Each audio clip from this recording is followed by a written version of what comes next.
Em outubro de 2009, funcionários da France Telecom prestaram uma homenagem silenciosa a um colega que se tinha suicidado.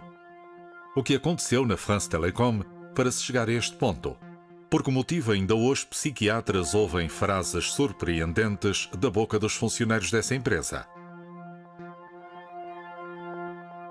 Il me dit, vous savez, je fais de l'alpinisme, j'ai des cordes. Elles sont toujours dans ma voiture. Et quand j'en aurai marre, je saurai les utiliser. Que plano foi esse, único no género e exaustivamente ponderado, que foi posto em prática para levar à saída de dezenas de milhares de trabalhadores sem qualquer plano social? Toutes les méthodes étaient absolument bonnes pour faire partir le personnel. Agora, as pessoas começaram a falar, nomeadamente os altos executivos da empresa. Estes foram incumbidos de aplicar esse plano, de agirem como ceifadores. Neste programa, revelam os métodos utilizados pela France Telecom. France Telecom. Investigação aos suicídios. Aos 38 anos, Vincent Allouy esteve em risco de desaparecer. Este executivo da France Telecom recusou-se a desempenhar o papel de ceifador que lhe foi exigido. Hoje presta declarações à polícia. Voilà. Qu'est-ce que vous avez entre les mains, Vincent? Alors c'est ma convocation à la demande d'un brigadier de police, donc agissant sur instruction de monsieur le procureur de la République du parquet de Nanterre. Je dois aller me rendre pour déposer.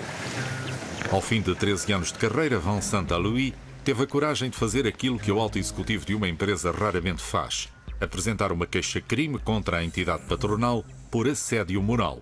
Depois de 2 anos de baixa médica, de meses à base de antidepressivos, ele decidiu lutar.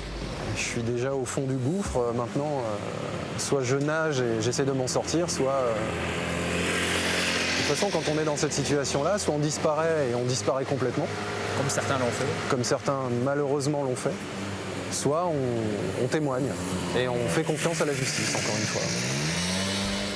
Vincent Allouy revela-nos o que contou aos agentes. É a história de 3 anos de inferno entre 2004 e 2007, durante os quais assiste, em primeiro lugar, à redução dos efetivos do seu departamento. Em setembro de 2005 é chamado pela Direção de Recursos Humanos sem perceber porquê. Ainda se lembra dessas reuniões. Vous savez pourquoi vous êtes ici? Pardon, c'est moi que vous vous invectivez sur ce ton-là? Oui, asseyez-vous et on arrête maintenant. Pardon? Écoutez, c'est moi qui pose les questions. J'ai eu peur qu'il y ait une caméra cachée. Isso arrasta-se durante 6 meses. Todas as semanas, Vincent Allouy enfrenta a mesma diretora de recursos humanos sem testemunhas. À la question, vous savez pourquoi vous êtes là? Je lui ai répondu simplement, pour vous écouter. Elle m'a hurlé dessus, mais arrêtez de faire le malin. Bon, très bien, c'est moi qui pose les questions ici. Oui, et quelles questions souhaitez-vous me poser? Oh, mais je vais pas y arriver avec vous. Essa reunião absurda repetia-se todas as semanas. Durava 2h30 e deixava Vincent Allouy exausto. Je sortais, ma chemise était trempée, mon costume était trempé. Je retournais au bureau, je me disais, mais je me prête à quelque chose là, est-ce que je suis obligé de traverser ça? Essas pressões continuadas que Vincent Allouy não percebeu na altura tinham um objetivo: um plano confidencial que pretendia levar à saída de 22 mil pessoas da France Telecom em apenas 3 anos. Esse plano tinha sido delineado um ano antes, em 2004. Se por um lado tal plano foi ocultado à maioria dos funcionários, por outro havia pessoas que sabiam de tudo, como esta testemunha que conhecemos no decorrer da nossa investigação. Enquanto diretor regional da France Telecom, ele trabalhou 35 anos na empresa e chegou a integrar a hierarquia de topo. Fala pela primeira vez, mas sob anonimato. Toutes les méthodes étaient absolument bonnes pour faire partir le personnel. Ça, vous êtes clair là-dessus? Je suis catégorique. Et ce chiffre des 22 000 emplois, on vous l'a souvent répété comme un leitmotiv? Ce chiffre de 22 000 emplois faisait partie des objectifs qui nous étaient assignés et qui permettaient d'ailleurs de justifier notamment les primes et notre salaire variable. D'accord. C'est-à-dire que vous étiez payé au nombre de personnes que vous réussissiez à faire partir? Notamment, c'était un des indicateurs qui était mesurable et qui permettait de justifier, entre guillemets, notre bonus. Em 2006, a France Telecom seleciona 4.000 executivos intermédios que serão incumbidos de aplicar o plano. Descobrimos os documentos que lhes foram distribuídos na altura e que explicam os melhores métodos para convencer os outros funcionários a aceitarem a mobilidade ou a saída da empresa. Para os administradores da France Telecom, os funcionários têm de aceitar a mudança. Tudo isso está envolto em explicações confusas. Por exemplo, no caso da mobilidade, dizia-se: quem quiser descobrir novos mundos deverá aceitar perder de vista o apoio familiar. O objetivo principal já é conhecido. É preciso obter a saída de 22 000 pessoas da France Telecom.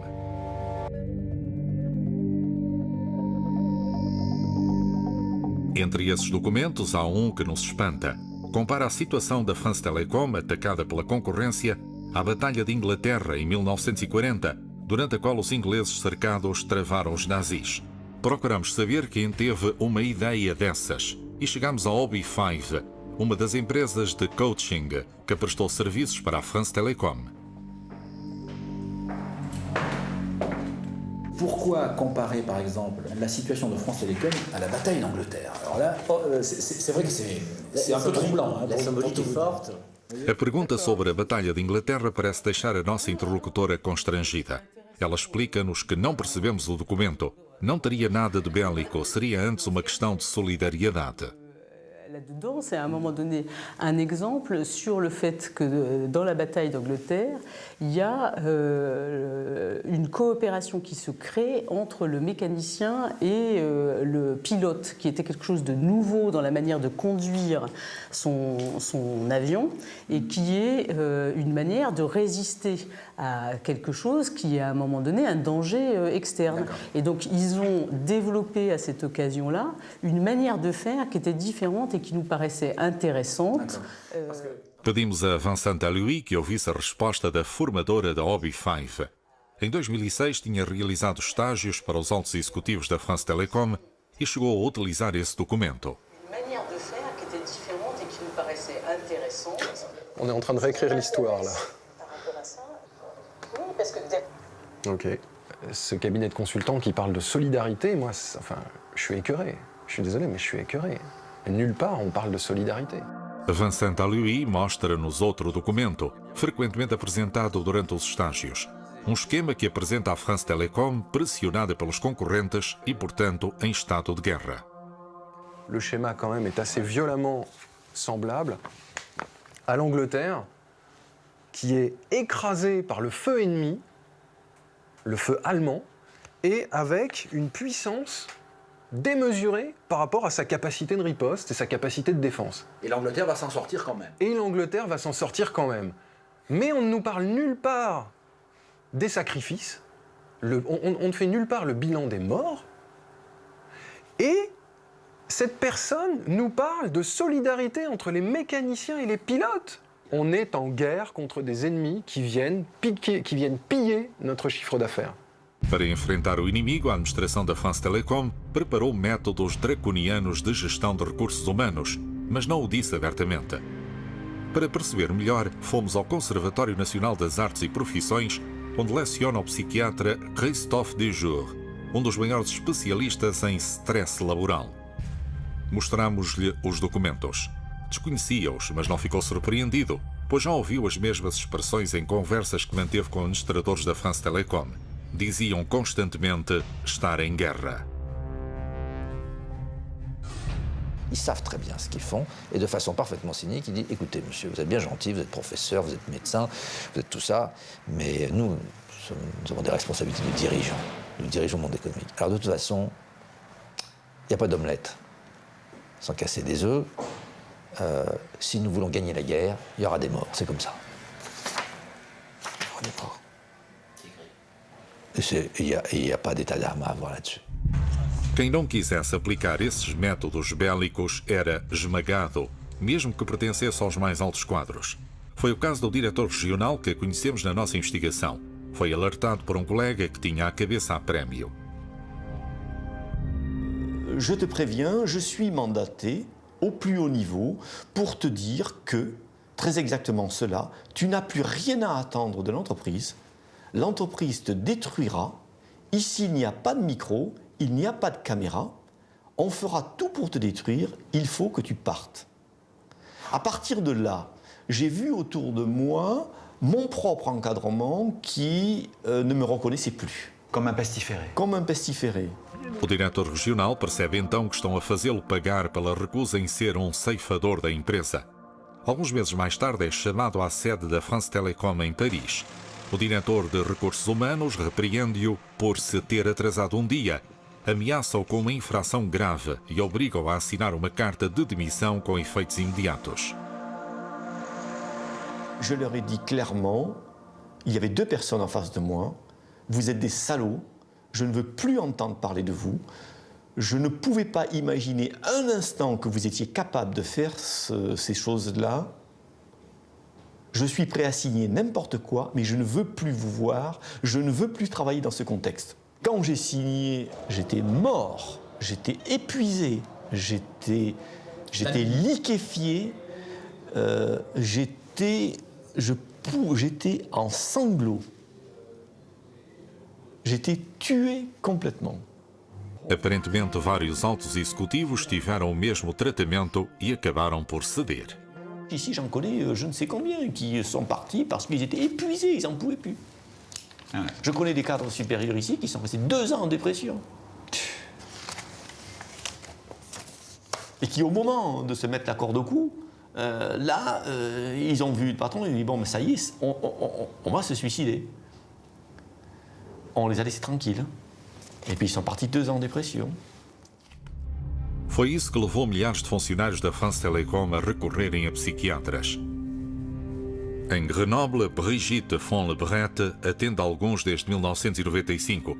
A cada ano que passa, o número aumenta, aparecendo por vezes com doenças invulgares num contexto de medicina do trabalho. Há quem tenha perdido a voz, o cabelo ou até os dentes. Há quem esteja à beira de perder a vida. Ce qui se dit dans les entretiens est d'une dureté effroyable. L'autre jour, quelqu'un m'a dit « Mais vous savez, docteur, vous en faites pas. J'ai ce qu'il faut. » Alors moi, je lui demande ce que c'est, ce qu'il faut. Il me dit « Vous savez, je fais de l'alpinisme. Hein. J'ai des cordes. Elles sont toujours dans ma voiture. Et quand j'en aurai marre, je saurai les utiliser. » Voilà. Voilà ce que c'est un entretien aujourd'hui en psychiatrie. Et quand vous reprenez l'anamnèse, ce qui veut dire l'histoire médicale du patient, ce sont des personnes qui n'ont aucun antécédent dépressif, aucune pathologie familiale, aucun drame intercurrent, il n'y a rien. Autre chose qui existe dans les coffres de voitures, et il faut le savoir, ce sont des armes. Avec des patients qui me disent, tel jour, à telle heure, moi, je vais rentrer dans le bureau, il y aura mon N+2 et ma DRH, et alors là, je vais leur faire payer tout ce qu'ils m'ont fait. Em 2006, Vincent Allouy apercebe-se de que a função chefe de projeto foi retirada da folha de pagamento, o que é ilegal. Essa situação atinge 2.000 funcionários, mas a France Télécom apenas tem de pagar uma multa simbólica de €1. Em 2007, esse jovem engenheiro é confinado ao isolamento. Alors voilà, c'est ici que j'ai travaillé de 2004 jusqu'à 2007 et on était là-haut au 2e étage. Et de 2004 jusqu'à 2007, c'était l'enfer pour faire notre travail. Jusqu'au paroxysme en 2007 où on nous a oubliés là au cours du déménagement et on était 3 collègues là-haut. Au milieu, je vous dis, des poubelles à papier, des poubelles organiques et des plantes desséchées. Voilà, et des armoires complètement vides, il n'y avait plus personne. Et on était là-haut, on regardait les voitures qui passaient toute la journée. Là-haut, juste au 2e à l'angle.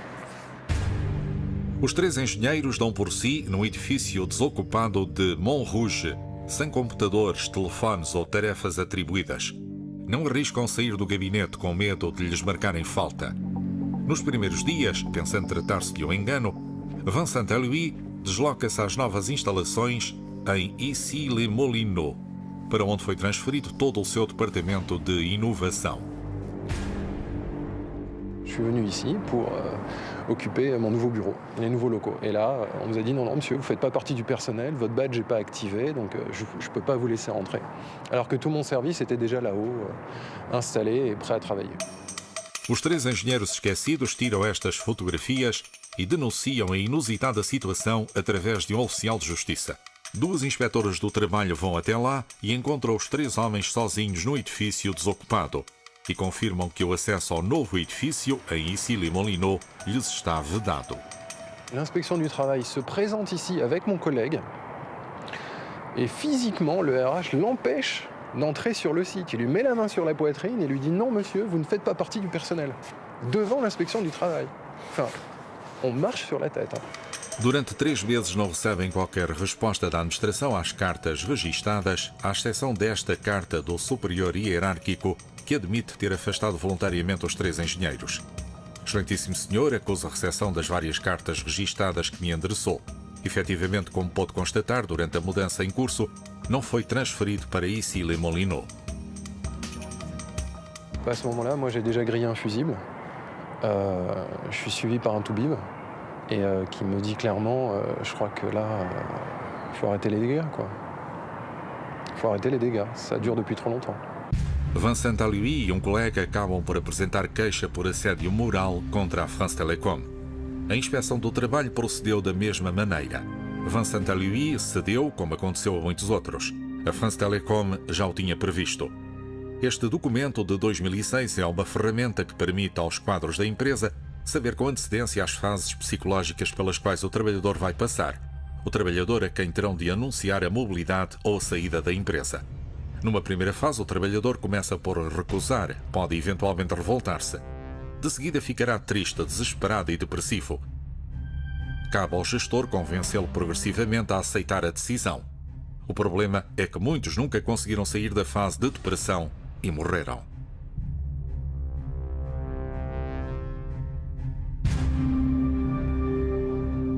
Il faut manipuler les gens pour qu'ils acceptent de partir, et pour les manipuler, il faut donc des manipulateurs. C'est très important de faire la distinction entre les deux. Ce n'est pas un ordre qui va être donné, c'est toute l'astuce, c'est toute la nuance qu'il y a là-dedans. L'idée n'est pas de donner un ordre aux salariés de partir, puisque il faut masquer, il faut dissimuler qu'en fait, il s'agit de le faire partir.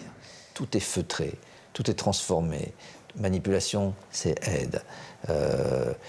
Insistance, saisir, maîtriser, exercer une emprise, ça s'appelle accompagner. Catherine Morel conheceu muitos funcionários humilhados. Durante 2 anos exerceu medicina do trabalho ao serviço da France Télécom. Demitiu-se em dezembro de 2009 para preservar a saúde mental, como a própria diz. A doutora Morel viu passar pelo seu consultório de Chambéry centenas de funcionários desesperados devido à mobilidade geográfica ou funcional impostas. Eram oriundos de todos os setores da atividade, dos motores de busca ou das lojas do grupo, e sempre com os mesmos sintomas. Il y avait pas mal de personnes qui exprimaient leur inquiétude, qui exprimaient leur peur de voir leur poste de travail supprimé du jour au lendemain, qui exprimaient des symptômes tels que les troubles du sommeil ou qui se mettaient à pleurer aussi en consultation. C'était pour moi quand même un phénomène relativement nouveau. J'ai vu souvent des gens qui s'effondraient en pleurs en consultation quand on commençait à leur poser des questions sur votre travail, comment ça se passe. Catherine Morel afirma agora ter sido sujeita a pressões para indicar entre os funcionários aqueles que a administração designa por portadores de sinais fracos. No fundo, quais os trabalhadores doentes de quem era preciso livrar-se. C'est essayer de pointer du doigt certaines personnes et de dire que si ça ne va pas, c'est de leur faute à elles, c'est parce qu'elles seraient faibles, entre guillemets, qu'elles auraient des problèmes de santé. Or, mon point de vue de médecin du travail, c'est de dire que si les gens vont mal aujourd'hui à France Télécom, ce n'est pas parce qu'ils sont faibles ou qu'ils ont des problèmes personnels, ce qu'on nous renvoie très souvent, mais c'est que c'est l'organisation du travail, les conditions de travail et le management qui a été mis en place, je dis probablement intentionnellement par France Télécom, qui fait que ces salariés vont très mal aujourd'hui. Stéphanie Valette foi sujeita a outros métodos de desestabilização. Quando a conhecemos, em dezembro de 2009, tinha voltado a viver com os pais. Na mala traz uma pasta enorme que não larga nunca.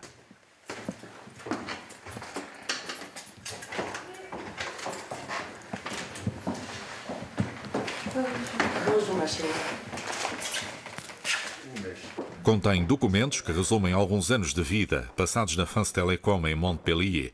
Uma vida que se alterou completamente no dia em que foi eleita representante dos funcionários. Até aí fazia demonstrações de produtos multimédia numa loja do grupo. Ça faisait un an que j'accumulais de la documentation pour mieux renseigner mes collègues et les clients de France Télécom. Et un matin, je suis arrivée sur mon lieu de travail. Le responsable avait tout jeté à la benne sans aucune explication. Vous lui avez demandé? Je lui ai demandé, il m'a dit que c'était comme ça, que j'avais qu'à mieux ranger mes affaires. De là, moi, je n'ai pas compris, donc je suis allée voir ma directrice de l'époque et je lui en ai parlé. J'ai dit, je ne comprends pas ce qui se passe et l'homme m'a répondu que ça serait la parole de mon manager contre la mienne. Il m'est arrivé la fois surtout où ces affaires ont été jetées à la poubelle. Il m'est arrivé de penser, j'ai eu envie de descendre à Montpellier avec le fusil. Parce que je ne pouvais pas comprendre. Que des cheffaillons comme ça qui se donnent le pouvoir de tuer. Le pouvoir de tuer, enfin, non, pas de tuer, mais de jouer avec la vie, la santé et la vie de leurs subordonnés. Puis agir comme ça paraît pas croyable. Passado algum tempo, é a vez do seu arquivo pessoal, que continha documentos confidenciais, a ser vandalizado. Em 2007, Stéphanie Valette parte à defesa de 4 jovens funcionárias que acusam um gestor de assédio moral. A partir desse momento, aos olhos da hierarquia, a própria Stéphanie passa a ser um alvo a abater. Foi constantemente repreendida pelas atividades sindicais que realizava. No emprego, ela foi isolada dos outros. On a essayé de me dégoûter par tous les moyens de mon travail. On m'a laissé pendant des mois errer devant un ordinateur sans formation, au cœur d'une boutique, quoi. Sans rien me dire, quoi. Sans rien me dire. Como já não aguenta mais, Stéphanie Valette ataca a France Télécom com a intervenção de um mediador por assédio moral. Nesse dia, em Nîmes, realiza-se a primeira acariação no tribunal. C'est pas facile de mettre son employeur au tribunal. Moi, quand je suis rentrée à France Télécom, c'était pas pour les mettre au tribunal. C'était pour travailler en toute sérénité. Et je me suis rendu compte rapidement que c'était pas le cas. Há ano que Stéphanie Valette aguarda esta audiência. Assim que entra na sala do tribunal, está pronta para atacar. Mas percebe rapidamente que não será possível. Os representantes da France Télécom não comparecem.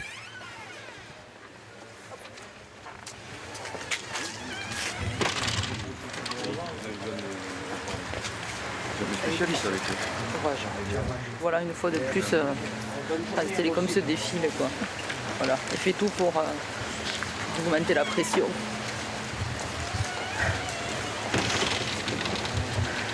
Ils veulent vraiment nous pousser à bout, quoi. Vraiment. Vraiment. On va y arriver. A audiência realizou-se em fevereiro de 2010. A France Télécom foi finalmente condenada por discriminação sindical. Todas as provações psicológicas a que Stéphanie foi sujeita foram previstas e descritas por estrategas da France Télécom. Vimos isso num esquema que foi estranhamente denominado as fases do luto. Na realidade, a France Télécom não inventou nada. Reencontramos esse esquema em inúmeras obras de coaching ou de gestão. Por exemplo, não tivemos qualquer dificuldade em comprar numa livraria Gestão Estratégica, do Boston Consulting Group, um dos líderes mundiais em estratégias empresariais. As fases do luto da France Télécom aparecem nesse livro como o Vale do Desespero. Contudo, são utilizadas as mesmas palavras. É a palavra luto que leva Vincent Allouy a voltar atrás em 2006. Recusa o papel de assassino que foi exigido pelos superiores. ça va trop loin. Ça va trop loin. Et moi, je suis désolé, mais j'ai senti que humainement, ça pouvait pas fonctionner comme ça. C'était pas possible. Je peux pas parler de deuil, je peux pas parler de dépression à mes collègues. Moi, à mes collègues, pour les motiver, je leur parle de nos ambitions, de nos projets, de ce qu'on va construire. Enfin, je les appelle vers la vie, quoi. Et là, on me demande de parler de la mort. Je peux pas, je suis désolé, c'est pas possible. Durante a nossa investigação, ficámos a saber que os consultores contratados pela France Telecom apenas retomaram os trabalhos de Elisabeth Kubler-Ross, uma psiquiatra norte-americana pioneira no acompanhamento de pessoas em fim de vida, de doentes nos cuidados paliativos que tinham de aceitar a ideia da sua morte iminente. Estas são as fases do luto, segundo a doutora Elisabeth Kubler-Ross.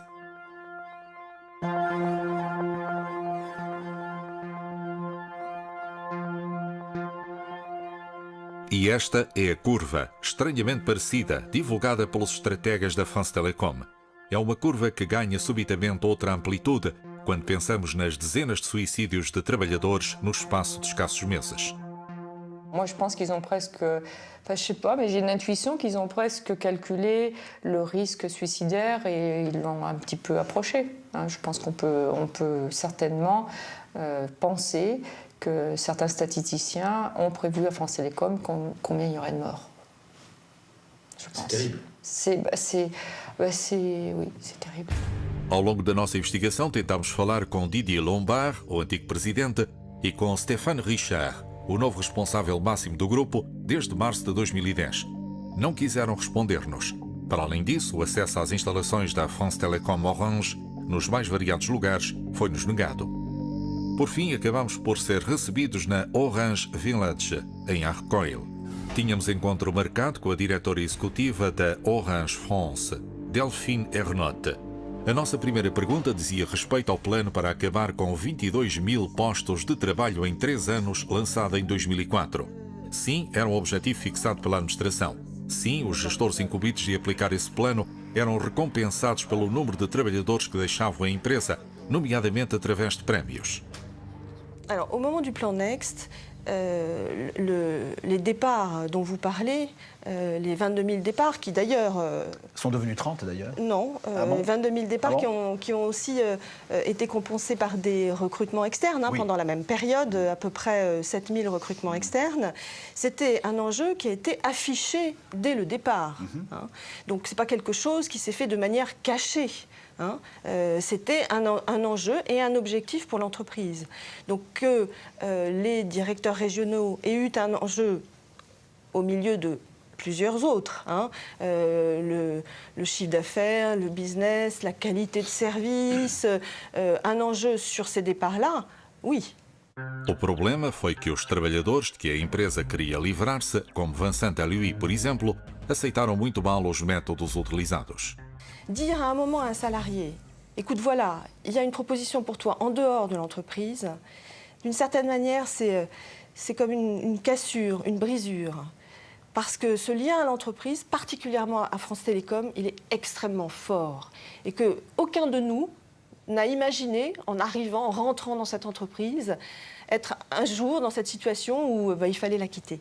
Aqueles que não foram forçados a sair tinham de rodar e por vezes mudar de profissão, o que implicava outros sofrimentos.